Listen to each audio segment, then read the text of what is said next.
ଧନ ଉଡ଼ି ଉଡ଼ି ବିମାନରେ ଯିବା ଜହ୍ନରାଇଜକୁ ବୁଲି ଆସିବା। ଧନ ଉଡ଼ି ଉଡ଼ି ବିମାନରେ ଯିବା ଜହ୍ନରାଇଜକୁ ବୁଲି ଆସିବା। ମୁଁ ଏ ଯୋଉ ହେୟାର ଷ୍ଟାଇଲ କରିଛି କେମିତି ଲାଗୁଥିବି? ପୁରା ଶାହରୁଖ ଖାନ ପରିକା ନା? ହଁ ହଁ, ବଢିଆ ଲାଗୁଥିବି। ଆରେ ତୁ କଣ ଏଠିକି ଆସିଛୁ? ତତେ କିଏ କହିଛି ଏଠିକି ଆସିବୁ? ତୁ କଣ ବିନା ପରମିଶନ ମୋ ରୁମକୁ ପଶି ଯାଉଛୁ କିଲୋ? ତୁ କିଛି ଜାଣୁନୁ ବୋଧେ। ଅଶିକ୍ଷିତ ତ କଣ ଜାଣିବୁ? ପାଠ ସାଠ ପଢିଛୁ କି? ଶିଷ୍ଟାଚାର ଶିଖିଛୁ। ଏମିତି ଗୋଟେ ଅଯୋଗ୍ୟ ତୁ କାହିଁକି ସରି ଅଯୋଗ୍ୟ ନାହିଁ, ସେଇଟା କଣ ହବ ମୁଁ ଜାଣିନି, ହେଲା କି? ଏମିତି ଗୋଟେ ତୁଚ୍ଛା ଆମ କୂଳ ଉଦ୍ଧାର କରିବୁ କଣ? କୂଳଟାକୁ ପୁରା ନାଶ କରିବୁ। ସରି ଭୁଲ କହିଦେଲି। କୂଳ ଉଦ୍ଧାର ତୁ କଣ କରିବୁ? ମୁଁ କରିବା କଥା, କାରଣ ମୁଁ ହଉଛି ଘରର ବଡ଼ ପୁଅ। ମଲା ଯା ବା, ମୁଁ ତ ରୁମକୁ ଖାଲି ଧାଇଁ ଆସୁଥିଲି ଆଉ। ମାମା ମତେ କହିଲା ବୋଲି ମୁଁ ଆସିଲି, ନହେଲେ ତୋ ରୁମକୁ କିଏ ଆସିବ ବା? ଯୋଉ ତ ବାସନ କରି ରଖିଛୁ, ଯୋଉ ଗନ୍ଧ ହଉଛି, ଛି ଛି ଛି ଛି। ହଉ ମୁଁ ଯାଉଛି।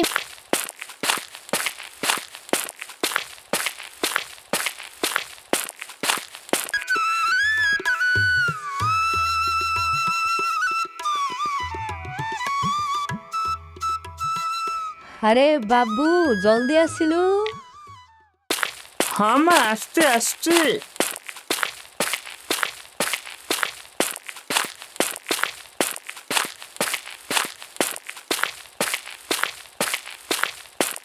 ମା ମତେ କଣ ଡାକୁଥିଲ କି?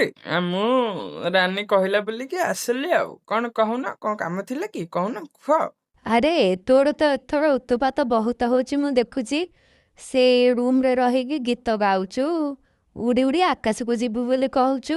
କଣ ତୋର ଉତ୍ପାତ ଜୋରିଆ ହେଲାଣି କିରେ? ମାଡ଼ ଦରକାର କି ତତେ? ଆରେ ନାଇଁ ମା, ସେମିତି କିଛି ନାହିଁ ଯେ କାହା ସହିତ କାହିଁକି ଉଡ଼ିବି କି ଯିବି? ମୁଁ ଟିକେ ମଜାରେ ଗୀତ ଟିକେ ଗାଇ ଦଉଥିଲି ଆଉ, ମାଇଣ୍ଡ ଫ୍ରେଶ ହେବା ପାଇଁ। ଆଉ ପାଠ ସାଠ ପଢିକି ବହୁତ ଟେନସନ ହେଇଯାଉଛି ନା, ସେଥିପାଇଁ ଗୀତ ଟିକେ ନ ଶୁଣିଲେ ମୋ ମାଇଣ୍ଡ ଟା କେମିତି ଫ୍ରେଶ ହବ। ବୁଝୁନ ମା, କେବେ ଏଗୁଡାକ ଜାଣିବ? ଏ ସ୍ମାର୍ଟ ଆଉ ଏଆଇ ଦୁନିଆରେ ତମେ ଏଗୁଡାକ ନ ଜାଣିଲେ କଣ ହବ? ହଁ, ଏଥର ବଡ଼ ହେଇଗଲୁଣି ନା, ମୁଣ୍ଡକୁ ହାତ ପାଇଗଲାଣି। ମାଆକୁ ହିଁ ଏସବୁ କଥା କହିବୁ, ମୁଁ ଜାଣିଛି ପରା। ନାଇଁ ମା, ସରି ଭୁଲ ହେଇଗଲା। I M so sorry. ଆଚ୍ଛା, କଣ ପାଇଁ ମତେ ଡାକିଛ କହିଲ? କୁହ। ଆରେ ମତେ କାଲି ତୁ କହୁଥିଲୁ କି ତୁ ତ ସାଙ୍ଗ ଘରକୁ ଆଜି ବୁଲିବାକୁ ଯିବୁ ବୋଲି। କଣ ମନେ ଅଛି ନା ନାଇଁ? ସେଠି ଖାଇବୁ ତି? ହଁ ମା, ହଁ, ସତ କଥା କହିଲ। ଯାହା ହେତୁ ପକେଇଦେଲ। ନାଇଁ ମୋର ତ ହେତୁ ଥିଲା, କିନ୍ତୁ ତମକୁ କହିବାକୁ ହେତୁ ନଥିଲା। ହଁ, ମୁଁ ଆଜି ଆସିବ, ସିଏ ଆସିଲେ ମିଶିକି ଆମେ ଦୁଇ ଜଣ ଯାକ ତାଙ୍କ ଘରକୁ ଯିବୁ। ଆଉ ସେଇଠି ଦିନ ଯାକ କାଟିବ, ମାନେ କଟେଇବି। ଆଉ ସବୁ ହସ ଗମତ ହେଇ କଥାବାର୍ତ୍ତା ହେଇ ଖିଆପିଆ କରିବ। ଆଉ ତମେ ଆଜି ମୋ ପାଇଁ କିଛି ରୋଷେଇ ବ୍ୟବସ୍ଥା କରନ, ହେଲା? ଶୁଣେ, ଯାଉଛୁ ଯେ ନିଜ ଦେହର ଯତ୍ନ ନେବୁ। ଆଉ ବେଶୀ ଥର ଯାଚିଲେ ହିଁ ହଁ କରିବୁ, ସାଙ୍ଗେ ସାଙ୍ଗେ ହଁ କରିବୁ ନାହିଁ, ନହେଲେ ଆମ ସମ୍ପର୍କ ଖରାପ ହବ ଯେ। ଓହୋ ମା, ଡୋଣ୍ଟ ୱେରି। ମୋ ପୁରୁଣା ଡାଇଲଗ ହେତୁ ନା ନାହିଁ, ଆଇ ୱିଲ୍ ଡୁ ଦିସ୍। ମୁଁ ସବୁ କରିପାରିବି। ତମେ ଆଉ ମତେ ଏତେ ବୁଝେଇବା ଦରକାର ନାହିଁ, କାହିଁକିନା ମୁଁ ସ୍ମାର୍ଟ। ଆଉ ଏ ଏଆଇ ଜମାନାରେ ଗୋଟେ ନଙ୍ଘା ଟୋକାଟିଏ। ହଉ, ମୁଁ ଏବେ ଆସୁଛି ମା, ଆସୁଛି, ହେଲା?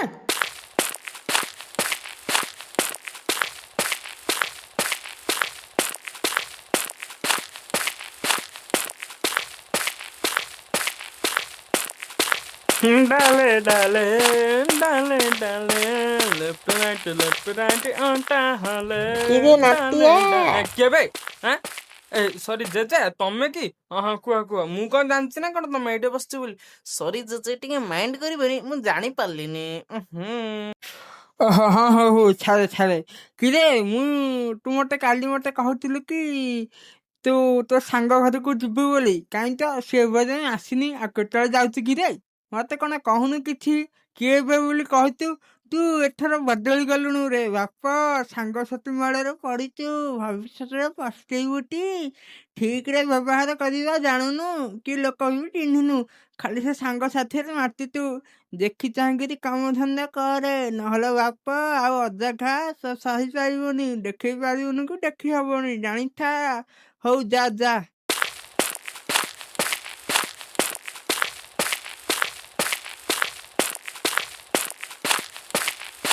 କି- କିରେ ତୋ ନାଁ କଣ କିରେ? ତୁ ବୋଧେ ଏଠାକୁ ନୂଆ ଆସିଛୁ ନାହିଁ କି? ସେଥିପାଇଁ ପୁରା ଚକମକ ଦୁଶୁଛୁ ଆଉ, ନହେଲେ ଆମ ଗାଁ ଗାହଳି ପିଲାକୁ ଆଉ ତୁ କାହିଁ ଜହ୍ନ କାହିଁ ତାରା ଆଉ ତୁ। ହଁ ବା, ମୋ ନାଁ ବିବେକାନନ୍ଦ। ମୋର ଏଇଟା ମାଉସୀ ଘର ଗାଁ। ମୁଁ ପରା ଏଇଟା ବୁଲିବାକୁ ଆସିଛି। ତୋ ନା ବିବେକାନନ୍ଦ? ବିବେକାନନ୍ଦ ନା ବବକାବା, ସତେ ଯେମିତି ନନ୍ଦମୁନି ବାଳକୃଷ୍ଣ ଭଳିଆ କହୁଛୁ ଆଉ। ମୋ ନା ବିବେକାନନ୍ଦ। ବାପ, କାହିଁ ସେ ବିବେକାନନ୍ଦ ଆଉ କାହିଁ ତୁ ଗିରେ? ସେଇ ପରିକା ମହାପୁରୁଷକୁ ତୁ ତୋ ତିଲେ ତୁଲ୍ୟ କରୁଛୁ। ତୋ ନା ବବକାବେ। ଏ ବବକା, ବବକା ରେ।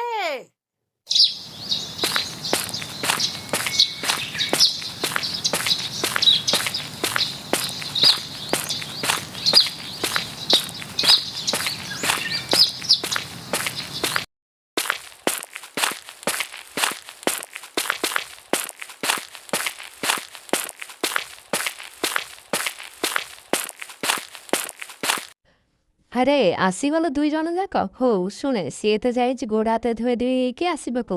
ତୁ ବି ଯା ଗୋଡ଼ ହାତ ଧୋଇ ଧୋଇ ଆସିବୁ। ଆଉ ଆମ ଘରେ ଆଜି ଖାଇ ପକାଇବୁ ଆଉ। ହେଇଟି ସିଏ ଆସିଲାନି, ତୁ ବି ଯା ଗୋଡ଼ ହାତ ଧୋଇ ଧୋଇ ହେଇଯା, ଆମ ଘରେ ଆଜି ଖାଇବୁ। ହେତୁ ଆଣ୍ଟି, ଆପଣ ଯଦି ଏତେ ମତେ ବାଧ୍ୟ କରୁଛନ୍ତି ଟିକେ ଥାନ୍ତୁ। ମୁଁ ମୋ ମାକୁ ଟିକେ ଫୋନ ଟା କରି ପଚାରି ଦଉଛି, ଆଉ ତାପରେ ଯାହା କହିବେ ମୁଁ କରିବି ଆଉ। ହଁ, ହ୍ୟାଲୋ ମା। ଆଉ ମୁଁ କଣ କହୁଥିଲି କି, ଏଇ ଯୋଉ ଆସିଛି ଆଙ୍କ ଘରକୁ, ଆଉ ତାଙ୍କ ଆଣ୍ଟି ମତେ 3 ଥର ଯାଚିଲେଣି। ତମେ କହିଛ ଯେ ବେଶୀ ଯାଚିଲେ ହଁ କରି ଖାଇଦଉ ନା, ଆଉ ତ ସେଥିପାଇଁ ପଚାରୁଛି ଆଉ। 3 ଥର ତ ଯାଚି ଦେଲେଣି, ଆଉ ଖାଇ ନା ନାଇଁ କହିଲ? କୁହ କୁହ।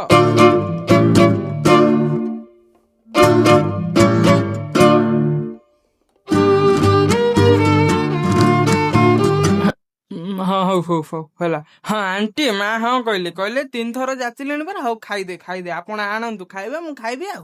ହଁ ହଁ, କଣ ଅଲଗା କିଛି ଲାଗିଲା ନା? ନାଇଁ ନାଇଁ, ଶୁଣ।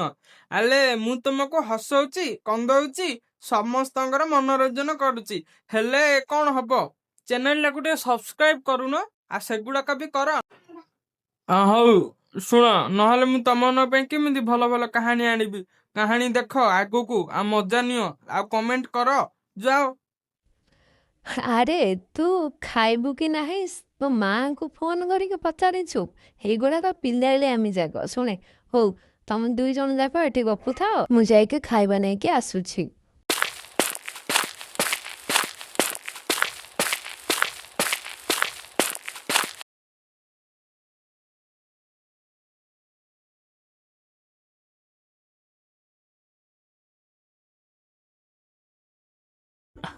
ଆରେ ଏମିତି କଣ ଦେଖୁଛୁ କି ରେ? ମତେ ମାରିକି ଖାଇଦେବୁ ନା କଣ? ଆଖି ଦିଟାକୁ କାଢିକି ନେଇଗଲା ଭଳିକା ଅନଉଛୁ, ଆଉ ଏମିତି ଅନାନା ଅନାନା ବାପାଲୋ, ମତେ ଡର ଲାଗୁଛି ରେ।